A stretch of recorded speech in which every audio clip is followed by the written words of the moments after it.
ক্রমেই ভয়াবহ হয়ে উঠছে ইরান ইসরায়েলের সংঘাত। এর মধ্যে মার্কিন প্রেসিডেন্ট ডোনাল্ড ট্রাম্পও হামলা চালাবে কিনা এ নিয়ে চলছে নানা জল্পনা কল্পনা। মার্কিন সংবিধান অনুযায়ী একমাত্র কংগ্রেসের হাতে যুদ্ধ ঘোষণার ক্ষমতা থাকলেও ইতিহাস বলছে বিগত সময়ে অনেক প্রেসিডেন্টই কংগ্রেসকে পাশ কাটিয়ে নিয়েছেন সামরিক পদক্ষেপ।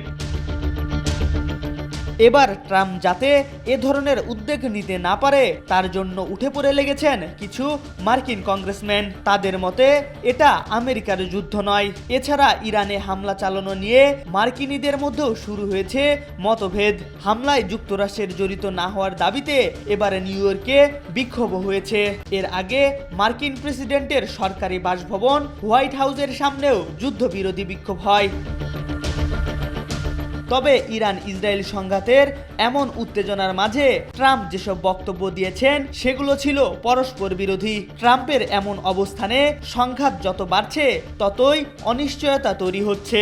ট্রাম্প ইতিমধ্যে ঘোষণা দিয়েছেন আগামী 2 সপ্তাহের মধ্যে সিদ্ধান্ত নেবেন ইসরায়েলের পক্ষ হয়ে তার দেশ ইরানের বিরুদ্ধে সংঘাতে জড়াবে কিনা।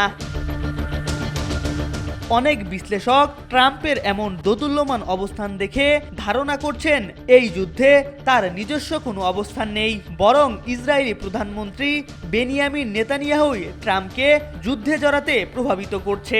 নেতানিয়াহুর এমন তৎপরতা দেখে এরই মাঝে তরুণদের মধ্যে ভীষণ জনপ্রিয় আমেরিকার ভারমন্ট অঙ্গরাজ্যের ডেমোক্রেট সিনেটর বার্নি স্যান্ডার্স বলেন, নেতানিয়াহু আমেরিকার প্রেসিডেন্ট নন। মার্কিন পররাষ্ট্র ও সামরিক নীতি তার ঠিক করে দেওয়া উচিত না।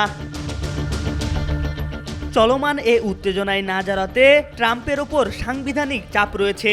এছাড়া মধ্যপ্রাচ্যের মিত্রদের পাশাপাশি ব্যবসায়ীদের পক্ষ থেকেও চাপ বাড়ছে ট্রাম্পের ওপর। এ সংঘাতে যুক্তরাষ্ট্র জড়িয়ে পড়লে ক্ষতির মুখে পড়বে সারা বিশ্বের অর্থনীতি। ইরান হরমুজ প্রণালী বন্ধ করে দিতে পারে, যে পথ দিয়ে বর্তমানে বিশ্বের 20% তেল ও গ্যাসের বাণিজ্য হয়। এম আর আকাশ, আজকাল।